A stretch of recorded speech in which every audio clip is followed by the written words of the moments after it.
Hello and welcome to the Beyond 6 Seconds podcast. I'm your host, Carolyn Keel, and on today's episode, I'm speaking with Patti Kasper. Patti is a neurobehavioral coach and trainer who is passionate about supporting those affected by Fetal Alcohol Spectrum Disorder, or FASD. With over 30 years of experience in the fields of addiction, mental health, and child welfare, Patti recognized a need for greater outreach to help those impacted by FASD. Patti's approach to coaching and training draws on her personal experience with FASD, her degrees in social work and psychology, as well as her training as a certified facilitator of FASCETS neurobehavioral model. She provides staff development training and coaching services, serving not only parents of children with brain-based differences, but neurodivergent adults as well. She regularly guests on podcasts and hosts a weekly podcast called Living with FASD. Her first book, Sip by Sip, Candid Conversations with People Diagnosed as Adults with Fetal Alcohol Spectrum Disorders, FASD, launched in late August 2023, with its second edition soon to be released with additional interviews and updated research. Patti, welcome to the podcast. Thank you, Carolyn. I'm so glad to join you tonight. I'm very happy to be talking with you about this topic, and FASD is something that I've wanted to talk about on the podcast for a long time because I just feel like it gets left out of conversations about neurodiversity and neurodivergence. And it is such it has such an influence and is, I think, much more common than people realize. So maybe if you could if you can start out telling me more about like what FASD is so that the listeners understand more about what it is. Well, first of all, you are correct that it gets left out when it shouldn't be, because it affects 1 in every 20 people, which is over twice as common as autism spectrum disorder. And it's more common than autism, ADHD, cerebral palsy, and a few others all combined.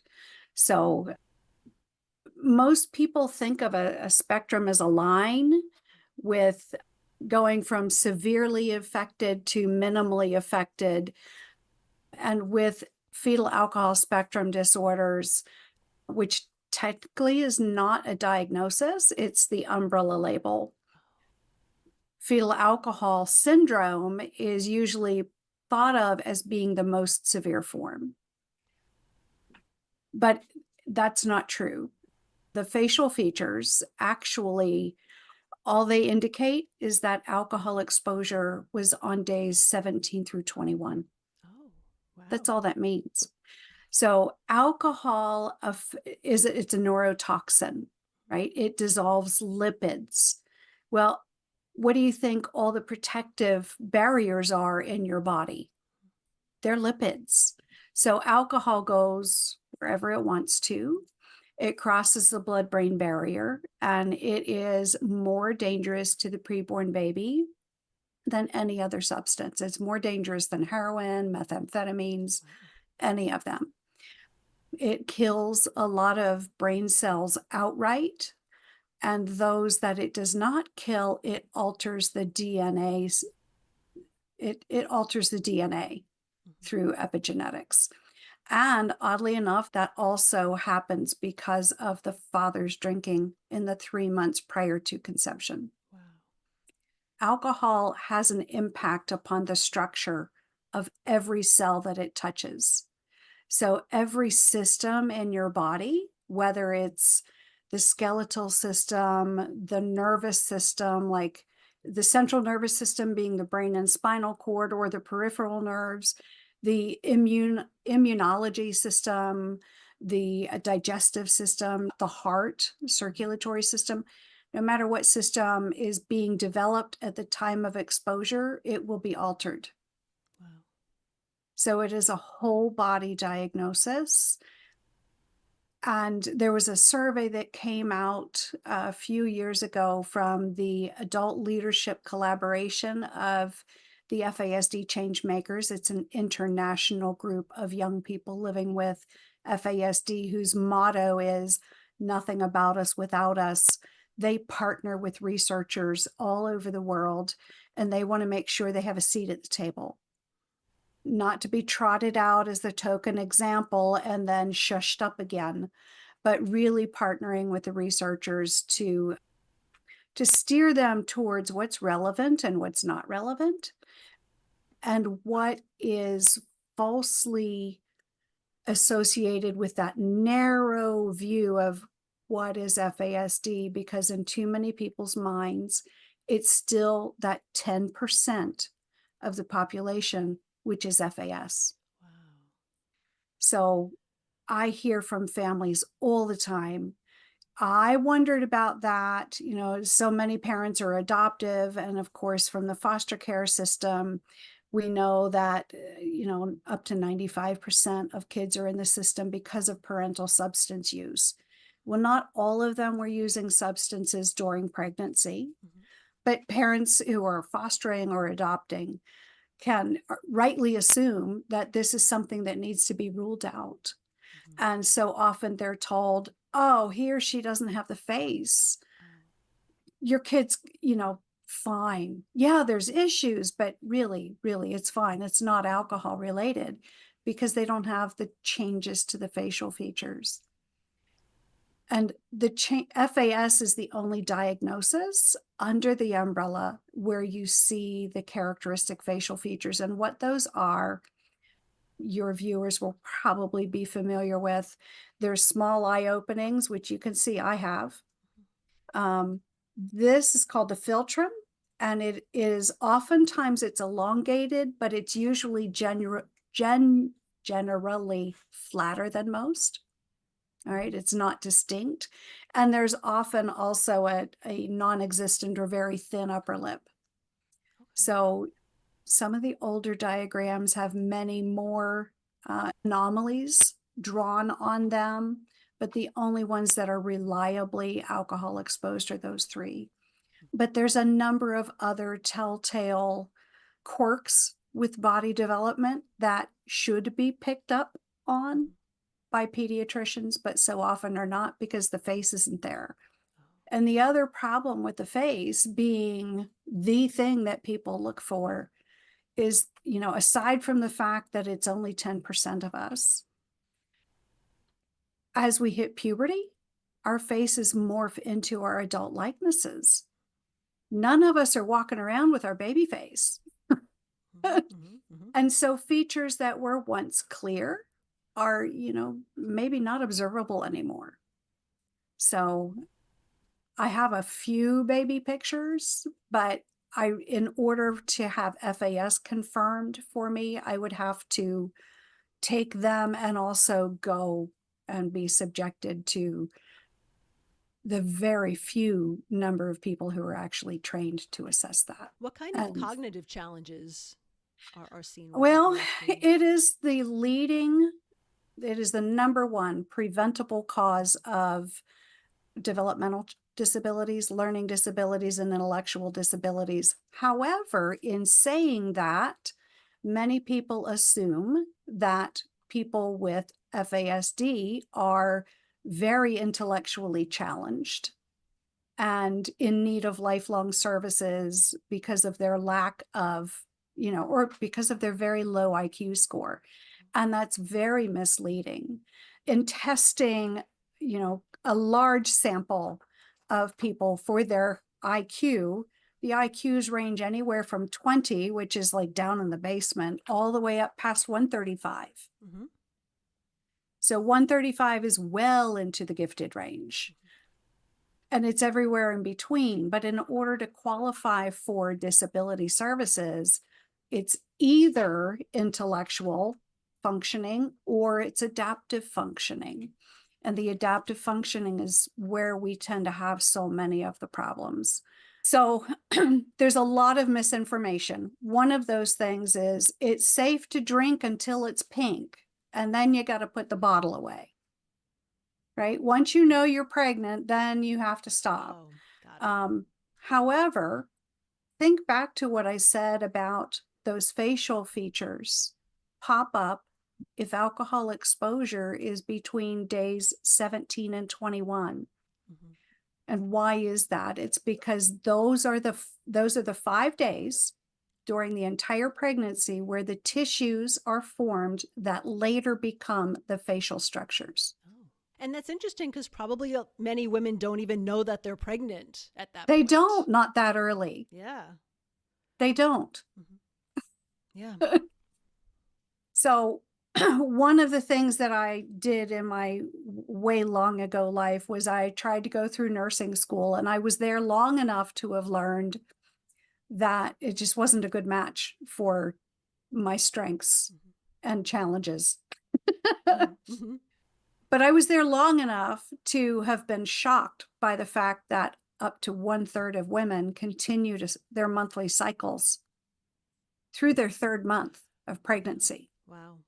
Well, most women don't make those lifestyle shifts until their lack of a period makes them think, I wonder if. Yeah. And they test, confirm, and make all the healthy choices they need to make to make that baby be as healthy as possible. And so for the most part, as soon as we know, we stop drinking, except the damage is already done at that point. Add to that what I mentioned earlier about the guys need to be sober for the 3 months prior to conception if they want to have a healthy child. So, it's just, it's a call to action to be very intentional about our intimacy. Yeah. Wow. Yeah. And now I can understand why FASD is so common because Yeah. yeah. Wow. So we all know, I mentioned earlier that I have worked in social work. I've worked in child welfare for years, and so many of the kids in the system have had parents who struggled with substance abuse. I know from my first career path in addictions, I never met an addict who did not also drink. Mm-hmm. So the damage from alcohol is much more severe than from any of the other substances. But there are some really scary effects from especially from meth as well. Wow. But alcohol, what it does, because it's a solvent, it gets places where none of the other substances go, right? And oddly enough, far more accurate in testing to see if a baby has been exposed rather than do a blood test on the baby, which is what's typically done. Mm-hmm. What needs to be done is tissue samples from the umbilical cord. That's far more accurate. Alcohol remains in the umbilical cord for 20 weeks. That's 4 months. Wow. And you think, why in the world was it stay there so long? Because there's no way for it to be metabolized. Oh. There's nothing in the umbilical cord that can metabolize alcohol. Mm-hmm. It's just not part of that structure. Wow. And we're used to thinking about livers being the organ that metabolizes alcohol, right? We certainly know that with adult alcoholics. We look at the upper region of the abdomen. Is it big? How sick are they? But the baby's liver is formed in the first month of pregnancy. However, the enzymes associated with alcohol metabolism don't make their appearance until way down the road. Oh. So there's two. There's alcohol dehydrogenase, or ADH, and that's actually first found in the baby's brain. It doesn't make it to the liver until the latter half of the 8th month. Wow. The other one, cytochrome 450p2e1, barely makes an appearance at all prior to delivery. So this whole time, the baby's not able to clear the alcohol. Mm-hmm. But if you noticed, I said ADH is in the brains. Yeah. Which means alcohol is getting broken down in the brain. And it breaks down to a toxic particle called, what is it? Acetaldehyde. There it is. Mm-hmm. The acetaldehyde, basically, it kills. It's like a chemical IED going off in the brain. Mm-hmm. Just like an IED, the effects are random. It's not in any one part of the brain. It's everywhere. So it affects functions in our brain for all kinds of things. Now, if we compare our brain to a computer system, what I mentioned earlier about brain tasks, that's like the operating system of our hard drive. Okay. Yeah. Yeah. Okay. The hard drive has to do certain things that enables the software to run. And when we enter in commands, we're interfacing with the software. But if the hardware is broken, the software is going to have a lot of glitches. It's just not going to work right. So everyone living with an FASD has glitches all over the place because their hardware, the hard drive, has had an explosion, right? FASD is basically a closed head brain injury for each time that the mom drinks. And we can't blame mom because, like we talked about earlier, mom probably didn't know until it was too late. And alcohol is legal. It is socially embraced. People are in love with alcohol, right? It's just not appropriate. It turns out my mom drank every day while she carried me. She would not have done that had she known. It was back in the 60s. It was before anyone had discovered FAS. She didn't know. You didn't even find out for yourself that you had FASD until much later in your I was adulthood. 56. And there's a lot of us out there that find out in our 40s and 50s and 60s because FASD is just not talked about, or it's referenced in such a negative light. Why would you even want to consider it? Or you don't do the things done by the people who have made it such a nemesis. But let me ask you this. So let's think about brain tasks for a moment. Tell me 3 things that you did today between when you got up and when we sat down together. 3 things your brain did for you. Oh, that my brain did for me? I would say, well, it got me to do my morning routine. You take a shower, you brush your teeth, you eat your breakfast. Yeah, I guess it got me to go to work and write some documents and then decide where to have dinner. Yeah. All right. So your morning routine, what does anyone's brain have to be able to do in order to do their morning routine? Well, I mean, you have to be able to kind of sequence activities and, I don't know if you actively remember what you need to do or if it's just a habit or it's part of, something you don't even think about. But even habits are powered by the brain. Yeah. So there's memory involvement. You have to be able to access the memory drive, right? And the particular pieces that you want. You have to pull all those out into your working memory or onto your desk, right? So to speak. You take the papers out of the filing cabinet, you put them on the desk. You have to be able to sort and sequence and all that stuff. Then you have to be able to galvanize the body to act upon all that in the proper sequence. Yep. So if you think about taking a shower, how many steps are involved in taking a shower? There's a lot of steps, actually, if you break it down. On average, there's 18. You have to get your clothes, you have to get your towel, you have to make sure you have all the supplies that you're going to need, carry them all over there. You have to remember which way do you turn the water to adjust the temperature. Yep. You have to remember to get in, get under the water, come back out, wash the hair, get back in, rinse, get back out, condition, right? Get back in, rinse, get back out, and then wash, shave, whatever else your routine involves. I don't know about you, but if you've ever been so busy thinking about your day that you don't rinse the conditioner out of your hair, it's not good. Yeah. If you miss a step, you end up getting back in there. Unless you mind, if you don't mind walking around with your hair looking like you haven't washed it in 50 years, but most of us are going to get back in. But I mean, that's just one thing.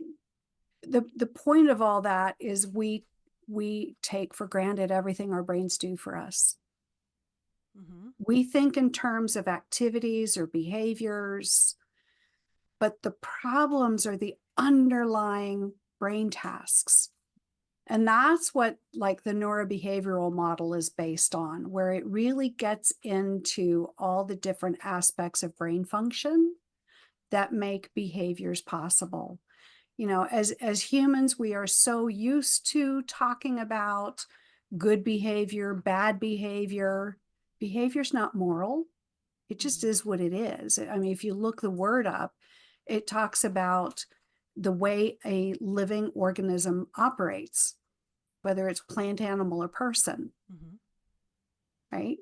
Yeah. So we are accustomed to judging behavior as if it is moral. And so when people have, for instance, their ability to learn from experience, or their ability to generalize learning into other situations, when those things are compromised, we tell them they're not trying hard enough. Right. Yeah. Or if they have a faulty memory and even though they could do it yesterday, they can't do it today to save their life, no matter how bad they want to. We judge them negatively for that. Yeah. If similarly to what you see with autism, with the social interactions, not being able to accurately read facial language, body language, tone of voice, the inflections, and all that stuff, if we struggle with that, then people tend to judge us harshly, right? Yeah. And we get bullied. And so basically, because FASD, only 10% of the people might get considered for it because of the facial changes. Yeah. 90% of people, more than that really, are missed because there's no facial changes. So their behavioral struggles are judged to be a result of choice or intention. Right? Yeah. People with FASD have a 90% concurrent mental health diagnosis. Anxiety and depression are among the highest. Anger issues also. So when we are judged, it throws us into, the mode of we have to defend ourselves, right? And like most people, we respond typically with fight, flight, freeze, or fawning reflexes. And that's the key. They are reflexes because they're driven by that survival part of our brain that kicks in whenever there's any issue about safety. And when we get the message from others, either in their body language, there's something they say, we go into defense mode. Can you imagine feeling that dozens of times every single day? Because of the way your brain has been rewired from the alcohol, you need different ways of doing things, but our society doesn't offer that very well, right? In California, in order to get help from the disability services, your IQ has to be below 70 or below. Wow. Well, mine's 135, but my adaptive skills need some tweaking. They're not that awful because I didn't figure it out till I was 56, but they could have easily gotten me into some humongous jams in my transitional years, along with sometimes not reading facial language correctly. Because we grow up with constant rejection, we are people pleasers. because we are so often bullied, we are suckers for any outlying groups that are looking for patsies, Yeah. victims, scapegoats. FASD is way overrepresented in the justice system Mm-hmm. because people with FASD are prime targets to be set up to take the fall for other people's crimes, or because they don't realize that what they're being asked to do is illegal. Mm-hmm. So they do it, and of course they're the ones going to prison. Yeah. There is accountability. There is, you have to account for what your body has done. Mm-hmm. Mm-hmm. But we really need to take into account sentencing, and because punishment's not where it's at. People need support. They need diagnosis. They need to learn how to be neurodiverse in a harsh world. Yeah. If you are constantly, dozens of times daily, hundreds of times, just routinely taken advantage of or misunderstood, or told you're doing things on purpose when you're not, told you're being lazy, not trying hard enough, whatever the case is, you're going to end up with depression, with anxiety, with rage. Mm-hmm. You may become suicidal. FASD suicide rates are sky high. Or you may, if you have an addiction, turn to the substance or activity of that addiction in order to cope with the chronic blame, shame, and punishment for things beyond your control, Mm-hmm. for the effects of an unrecognized brain injury. If you're in an accident or you have a stroke and you go to the hospital, they send you to rehab, and the doctors at the rehab say, what was their level of functioning before? And that becomes the target. That's what you work for. But with FASD, the brain injuries happened before birth. How do you know where the target is? How do you support people who are impacted by FASD? With my background in child welfare for the last 2 decades plus, I got tired of watching kids fall through the cracks and watching families give up because they're like, oh, we didn't sign up for this. Mm-hmm. And because they're not properly prepared, because nobody knows, right? People can't teach what they haven't learned yet. Mm-hmm. And without knowing all the ways that alcohol affects someone, there's no way that parents can be prepared adequately to care for these kids.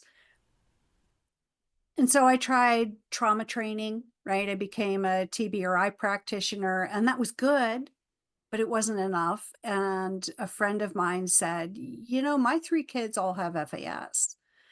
And so that brought me down this path of learning about it. And I tend to, I'm a bit of a geek. I dive in and I go for certifications for things that I think are going to help me in my work. And so I took a year-long course. Well, I had to take several months of training before I could even qualify to take the year-long course to get certified in the FASCETS neurobehavioral model. And as I'm learning about all these primary characteristics, right, or all the ways that the brain is changed from alcohol, I'm thinking, oh, I do that. I do that. Oh God, I do that too. And they have you do an exercise in group, and then the homework is to do that same exercise with your family. And then afterward, you practice having conversations about neurodiversity. Everybody's brain is different. We all have different strengths. We all have different challenges. We all have different preferences for how we like to learn different kinds of subjects. And if you put those 3 domains together, we are as unique as our fingerprint. So we really need to embrace neurodiversity. We embrace diversity for all kinds of things, but you cannot get more central to your identity than how you perceive and interact with the world.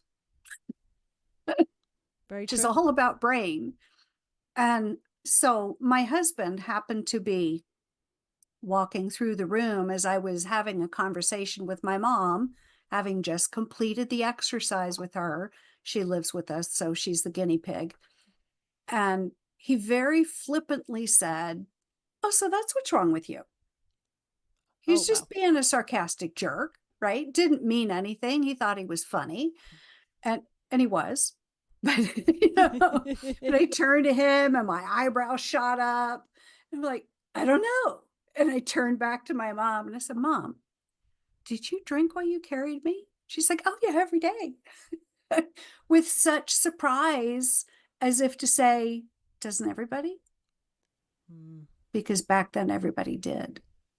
And, she came from that era just after Prohibition. And she was among the first era of women who really were liberated, right? And you got to do what the guys do. And part of that was drinking, especially at parties. And yeah, so my oldest brother and I both paid for that. Wow. So the one who's in the middle is yeah, he's not into this. He's not, of course, it could be that his wife owns a wine store. Oh, it could be that. There are some very physical things, right, that are affected. It's not just about the brain. And that's also part of what confuses everybody. So it's a very physical condition. That was something I keep forgetting to get back to with that study, that survey that the ALC did. They found that there are 428 comorbid physical conditions that people with FASD have a significantly higher risk of getting than the general public. 428. So knowing if you have exposure, it can be really tricky for people who have been adopted out of foster care or adopted out of overseas orphanages. But knowing that part of history is part of your medical record, because doctors need to know that it factors into differential diagnoses, right? Yeah. But as far as what I do to help people, I walk them through, how do you identify underlying brain tasks for the behaviors that have been problematic in your home, whether it's your child or your spouse or your student at school or your client and your mental health caseload, or social services caseload, whatever it is. I walk people through, how do you identify these brain tasks? And then how do you identify their learning preferences and their strengths so that you can build upon their strengths in a way that works with how they best remember things. And you get those accommodations in place. So accommodations they're just workarounds, but they're as ethical for people who are neurodiverse as they are for people whose disabilities are visible, if they're blind or in a wheelchair. And the other thing is with FASD is mental health will say, "Oh, this is a developmental disorder. Go over to the other agency." And then the disability agencies will say, "Oh, it's a behavioral thing. Go over to mental health." And they're going like this. And then people like me are like, I don't care who wants to claim responsibility. I want to give everybody better tools. So that's where I come in. Part of my company, Patricia Kasper Training Services, does professional development training. with agencies, whether it's mental health or developmental or social services, schools, whatever it is. And then the other part of my company is as a coach. Typically, what I find is people come to me and want help with their kids. And at some point, they realize that they themselves are neurodiverse. And the more they learn about FASD, they often begin to suspect that might be the case for them. So not everyone is as fortunate as I am that in my 50s, my mom was still alive to answer that question. Yeah. I may never have figured it out. I have since been diagnosed. Diagnosis changes everything and nothing at the same time, right? It doesn't change your past. It doesn't change your history. It doesn't change any of your present circumstances. But what it does do is it enables you to see yourself differently and give yourself grace and stop beating yourself up for being different. Yep. There's no shame in being different. But as young people, we're always blamed and shamed. You're not trying hard enough. You're not doing hard enough. And what happens when you go to counseling in mental health, right? You get the damn sticker chart. Oh, yeah. Yeah. Right. That doesn't do any good. Traditional techniques, like with autism spectrum, applied behavioral analysis. It's the gold standard. But really, it doesn't help a lot of the kids. Yeah. Right? And the reason is because it is compliance based. It is motivationally based. Our whole society is built upon, and it functions on learning theory, which is predicated on the behavior paradigm, right? The way that we look. A paradigm is something that vast populations all agree upon, right? And the behavior paradigm says that all behavior is chosen. So if you don't see the motivation, if it's not patently obvious, then it must be secondary gain, right? Negative attention's better than none. OBS. Yeah. It's such a crock. Right. Yeah. Right? Behavior reflects how well or how poorly your brain is working in that moment. You cannot motivate away, right? Through rewards or consequences or sticker charts. You cannot motivate away the reflexive actions of a brain injury. You can't do it any more than you can punish away an asthma attack or restore sight to the blind by telling them try harder. You could read it if you wanted to. It's no different. There's no traditional technique that will restore cells that were killed years ago.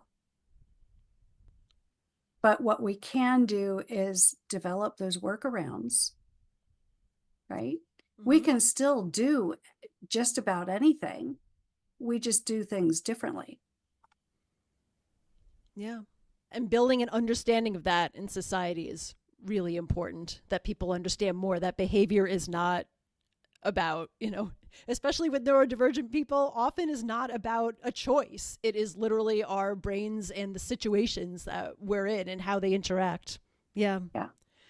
Thank you, Patti, for sharing your story and all of the work that you're doing with the FASD community. Where can people go to find out more about the types of services that you offer? My website is patriciakasper.com. Kasper's with a K. You can find me on Facebook. You can find me on LinkedIn. You can find my podcast, Living with FASD, Candid Conversations with Patti Kasper, on Spotify, on YouTube, on Rumble, on Patreon. There are a couple ways of supporting the work that I do. As you well know, it's an investment to bring a podcast out. So I do have both free and paid levels on Patreon. I also just became an affiliate for Curious Elixirs, which are craft cocktails They're full of adaptogens. So they do boost your mood and enhance your mood and help you relax or help you pep up, whatever you're looking for. They have a formula for you, but they're really sophisticated. So if you are trying to quit drinking, or you never were a drinker, but you want something other than a carbonated beverage or iced tea, then Curious Elixirs might be the trick. But that also helps support the work that I do. I have a book called Sip by Sip, Candid Conversations with People Diagnosed as Adults with Fetal Alcohol Spectrum Disorders. And you mentioned that at the very beginning. The second edition is about to roll out within a month. Ooh. So hopefully by Labor Day, it should be out. So it's an interview style, right? So it's like reading one of our conversations. I interacted with many other people who figured it out when they were grown up, what their struggles had been about the whole time, right? And the relief and the grace that they experienced through that. And then how most adults that I've met that learn as adults, they want to pay it forward by becoming an advocate.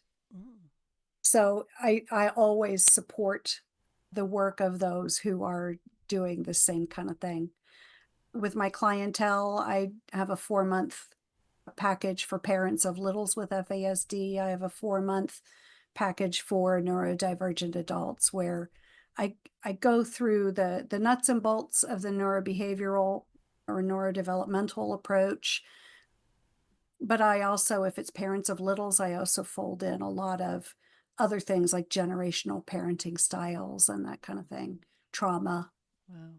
Well, the trauma is part of my work with adults too. I'll put those links in the show notes so that people can find them. Yeah. Thank you, Patti. It's been great talking with you. I really appreciate you It's sharing your been story so today. much fun. And I enjoy listening to your show, Oh, by the thank way. you. Thank you so much.